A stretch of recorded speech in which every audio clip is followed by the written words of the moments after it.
Hi friends, welcome to Amrit talks.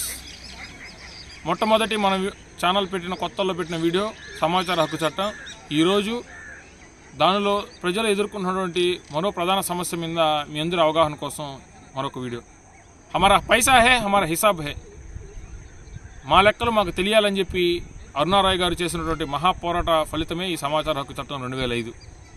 సమాచార హక్కు చట్టం ప్రకారం సమాచార హక్కు చట్టంలో తెలిపినటువంటి రికార్డులు అనేవి ఏవేవి వస్తాయని చెప్పి పొందుపరిచినటువంటి ఒక డెఫినేషన్లో ఉన్నటువంటి దానికి అనుగుణంగా నోట్ ఫైల్స్ కానీ రికార్డులు కానీ తర్వాత వాళ్ళ ఆఫీస్లో మెయింటైన్ చేసిన ఫైల్స్ కానీ డిఓఎం డిస్ట్రిక్ట్ ఆఫీస్ మాన్యువల్ ప్రకారం రికార్డ్స్ ఏదైతే బిల్డప్ చేస్తారు ఇవన్నీ కూడా రికార్డ్స్ కింద వచ్చు సమాచార హక్కు చట్టం కింద ఒక పౌరుడు పోయి ఒక మండలంలో ఉన్నటువంటి ఒక దరఖాస్తు పెట్టుకుంటే ఒక మండల ఎంఆర్ఓ ఆఫీస్కే వాళ్ళ భూమికి సంబంధించి ముటేషన్ తప్పిదంగా జరిగింది, దానికి సంబంధించిన ప్రొసీడింగ్స్ కావాలని అంటే అప్పుడు పౌర సమాచార అధికారి గారు కనీసం పౌర సమాచార అధికారి యొక్క విధులేంది, పౌర సమాచార అధికారి యొక్క ప్రాథమిక కర్తవ్యం ఏంది, సమాచార హక్కు చట్టం వచ్చినటువంటి అమల్లోకి వచ్చిన తర్వాత ఏం చేయాలా, సమాచార హక్కు చట్టం అమల్లోకి వచ్చిన తరువాత తెలియకపోతే తెలుసుకోండి, తెలుసుకునే ఇది లేకపోతే చట్టం ఒకసారి చదువుకోండి, లేదంటే ఇంకా బాగా తెలిసిన వాళ్ళని ఒకసారి అడిగైనా సమాచారం ఇవ్వండి। మీరు సమాచార హక్కు చట్టంలో ఏదో వచ్చారు కదా, ఏదో మనం ఇచ్చిందే సమాచారం అని చెప్పి మీ ఇష్టానుసారం మీ చేతనకు వచ్చినట్టు మీరు సమాచారాన్ని పౌరులకు అందజేస్తూ తప్పుడు సమాచారం ఇస్తున్నారు।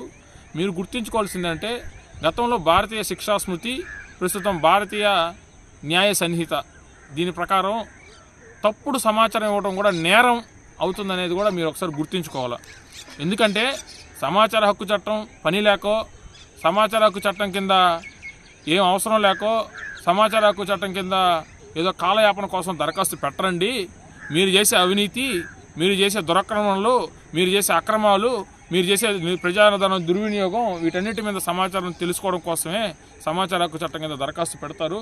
ఈ సమాచార హక్కు చట్టం కింద దరఖాస్తు పెట్టినప్పుడు మీరు 30 రోజుల్లోపు సమాచారం ఇవ్వకుండా అప్పీల్ వేసినంత వరకు కూడా 19(1) కింద అప్పీల్ వేసినంత వరకు కూడా వెయిట్ చేస్తూ సమాచారాన్ని ఇవ్వకుండా అప్పీల్ వేసిన తర్వాత ఒకవేళ అప్పీలేట్ అధికారి గారి చట్టం గురించి తెలిసిన ఆయన అయితే ముందు నోటీస్ ఇవ్వండి అయ్యా పిఏఓ గారికి, అప్లికెంట్కి కూడా నోటీస్ ఇవ్వండి, అప్పీలెంట్కి కూడా అని చెప్తే అప్పుడు నోటీస్ ఇస్తే ఏదో రికార్డ్స్ తెచ్చే పరిస్థితి ఒక పక్కన, అసలు అప్పీలెంట్కి ఎవరైతే పౌర సమాచార అప్పీలేట్ అధికారి ఉన్నాడో ఆయనకేమి చట్టం తెలియకపోతే, ఆయనకేమి ప్రొసీజర్ తెలియకపోతే ఇంకా అప్పీలు కనుమరుగైపోయి బుట్ట దాఖలు అయిపోతుంది। ఈ యొక్క అప్పీలెంట్ ఎవరైతే ఉన్నారో నిజంగా సమాచారం చాలా అవినీతి జరిగిందని చెప్పి సీరియస్గా ఎవరైతే ఫైట్ చేస్తుంటారో ఆయన మళ్ళీ కమిషన్కి వెళ్తాడు, కమిషన్కి వెళ్ళినప్పుడు మేల్కొని సమాచారం ఇచ్చేవాళ్ళు కొంతమంది ఉన్నారు। మీ అందరికీ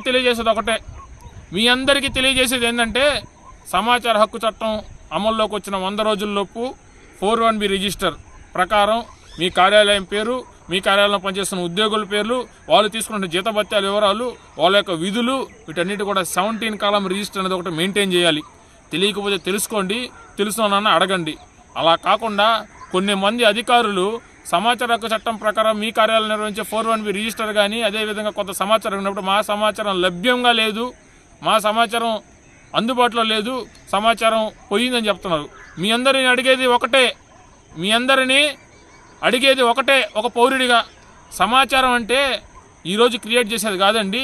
గతంలో కొన్ని సంవత్సరాల నుంచి కూడా ఉన్నటువంటి బ్రిటిష్ వాళ్ళు నిర్వహించినటువంటి ఆర్ఎస్ఆర్ రిజిస్టర్లు కూడా ఈరోజు ఉన్నాయంటే మీలాంటి అధికారులు ఉంటే ఉండవు।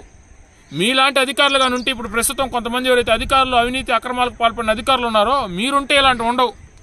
ఆ రోజు పనిచేసి ఒక ఉద్యోగం అంటే నిబద్ధత, ఒక ఉద్యోగం అంటే శ్రద్ధాశక్తులు, ఒక ఉద్యోగం అంటే కర్తవ్యం, ఒక ఉద్యోగం అంటే ప్రజలకు అధికారులు ప్రభుత్వానికి మధ్య వారదని నేను ప్రజలకు సేవ చేయాలని చెప్పి వచ్చేవాళ్ళు ఈరోజు మీరు చేస్తున్నటువంటి ఏదైతే అక్రమాలు అవినీతి కార్యకలాపాలు కప్పిపుచ్చుకునేదానికి ఏదైనా సమాచారం లభ్యంగా లేదని చెప్తున్నారు। సమాచారం లభ్యంగా లేదు, సమాచారం తప్పుడు సమాచారం ఇవ్వడం కూడా నేరం అనే విషయాన్ని మీరు మర్చిపోతున్నారు। రాబోయే రోజుల్లో నెల్లూరు నగరంలో, నెల్లూరు జిల్లాలో తప్పుడు సమాచారం ఇచ్చిన అధికారులు, అదేవిధంగా తప్పుడు సమాచారం ఇవ్వకుండా లభ్యంగా లేదని చెప్పారు। లభ్యంగా లేదంటే ఎక్కడికి పోయింది? కాలిపోయిందా, కూలిపోయిందా, చినిగిపోయిందా, దొంగలు ఎత్తుకోబోయారా, దొరలు ఎత్తుకోబోయారా, ఎవరు ఎత్తుకోబోయారు చెప్పాలా? దొంగతనం జరిగితే కేసు పెట్టాలా, కాలిపోతే ఫైల్ సర్టిఫికేట్ పెట్టాలా, ఇన్ కేసు ఆ రికార్డు రీబిల్డ్ చేసుకుందంటే రీబిల్డ్ చేయాలా, మీరు ఇవన్నీ చేయకుండా మీ ఇష్టానుసారంగా రికార్డు ఆడకపోయింది.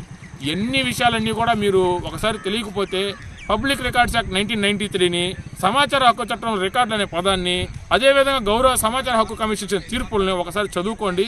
సమాచారం లభ్యంగా లేదు, తప్పుడు సమాచారం కూడా నేరం అనే విషయాన్ని మీరు అందరూ గుర్తుంచుకోవాలా.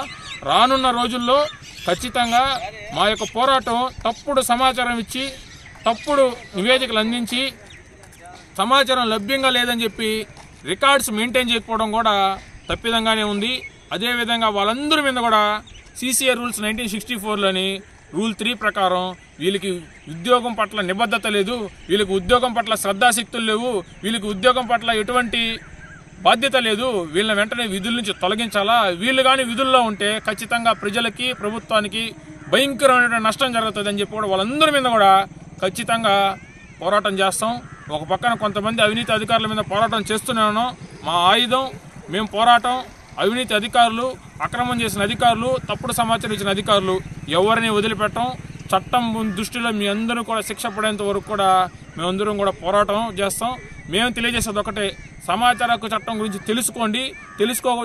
తెలియకపోతే తెలిసిన వాళ్ళని అడగండి. అలా కాకుండా మీ ఇష్టం వచ్చినట్టు సమాచారం లభ్యంగా లేదు. డిస్ట్రిక్ట్ ఆఫీస్ మాన్యువల్ ప్రకారం 6 సిరీస్తో స్టార్ట్ అయిన ఫైలు పర్మనెంట్గా ఉండాలా. నెల రోజులు కూడా ఉండటం లేదు. పట్టాదారు పాస్బుక్ యాక్ట్లో రూల్ 6 ప్రకారం, రూల్ 9 ప్రకారం పాస్ చేసిన ఉత్తర్వులు పర్మనెంట్గా రూల్ 22 ప్రకారం, ROR యాక్ట్లోని 1971లో రూల్ 22 ప్రకారం ఖచ్చితంగా సంబంధిత MRO గారే మెయింటైన్ చేయాలని చాలా స్పష్టంగా ఉంది.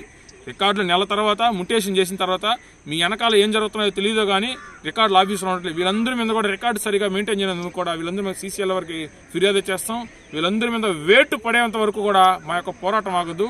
సమాచార హక్కు చట్టం అంటే ఏందో తెలుసుకోండి, దాంట్లో 4(1)B అంటే ఏందో తెలుసుకోండి, దాంట్లో రికార్డు అంటే ఏందో తెలుసుకోండి, సమాచారం ఎలా ఇవ్వాలో తెలుసుకోండి. ఇవి తెలుసుకోకుండా కొంతమంది అధికారులు తప్పుడు సమాచారం ఇస్తున్నారు. వాళ్ళందరి మీద కూడా సంబంధిత అధికారులకు ఫిర్యాదు చేసి వాళ్ళకి శిక్ష పడేంత వరకు కూడా మేము పోరాడతామని చెప్పి కూడా తెలియజేస్తాం.